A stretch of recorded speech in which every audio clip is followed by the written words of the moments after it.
Hello guys, welcome to my channel. Guys, saya ada berita baik yang mana channel ini akan mengadakan giveaway sebanyak RM250 untuk 5 orang pemenang, namun ada syarat yang perlu dipenuhi, iaitu korang perlu support channel ini untuk mencapai 10,000 subscriber. Dan ada 2 syarat lagi, tetapi itu cuma akan diguna pakai setelah channel ini mencapai target pada syarat yang pertama. Jadi korang tolong kongsikan channel ini kepada rakan mahupun keluarga korang. Okey korang, hari ni saya nak kongsi satu aplikasi bernama RP Reward. Tapi sebelum saya review aplikasi ini, saya nak tunjuk dekat korang saya withdraw duit ke dalam akaun TNG saya. Tekan tebus dan korang tengok ada nilai yang boleh dipilih untuk pengeluaran. Sebabkan koin saya tak mencukupi untuk withdraw bernilai RM25, saya akan withdraw yang RM10 sahaja. Saya masukkan nombor phone yang berdaftar dengan TNG saya. Nanti sekiranya korang ada main aplikasi ini, korang nak withdraw, korang isikan nombor phone korang yang berdaftar pada TNG korang. Dah tu klik seterusnya. Saya dah pun berjaya memproses permohonan pengeluaran duit ke dalam TNG pada 17 Jun sekitar jam 8:07 pagi. Kita cuba periksa di bahagian history akaun dan korang boleh tengok di situ telah ditolak sebanyak 18,000 koin. Baiklah korang, saya akan tunjuk cara untuk dapatkan koin melalui bermain game di aplikasi ini. Klik pada main sekarang.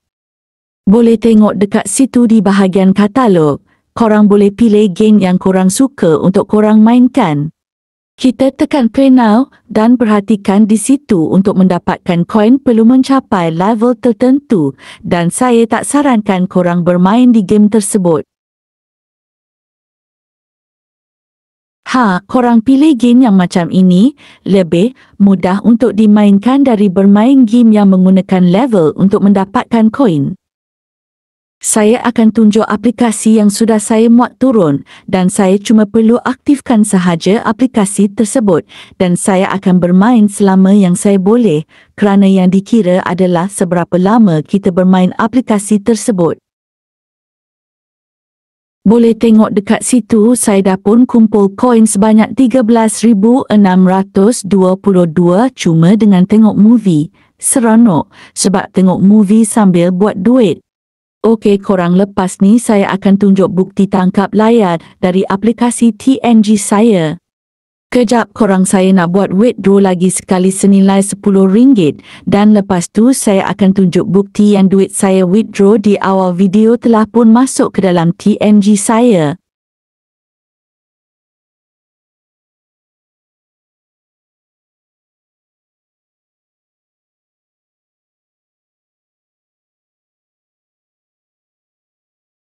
Baiklah korang, kita akan tengok tangkap layar dari aplikasi ini dan aplikasi TNG. Ini adalah tangkap layar bagi aplikasi RP Reward. Saya ada membuat withdraw pada 17 Jun, 18 Jun dan pada 19 Jun saya ada lagi membuat withdraw, namun saya tidak ada membuat rakaman skrin ketika membuat withdraw tersebut. Sekarang saya berpindah pula ke tangkap layar dari TNG.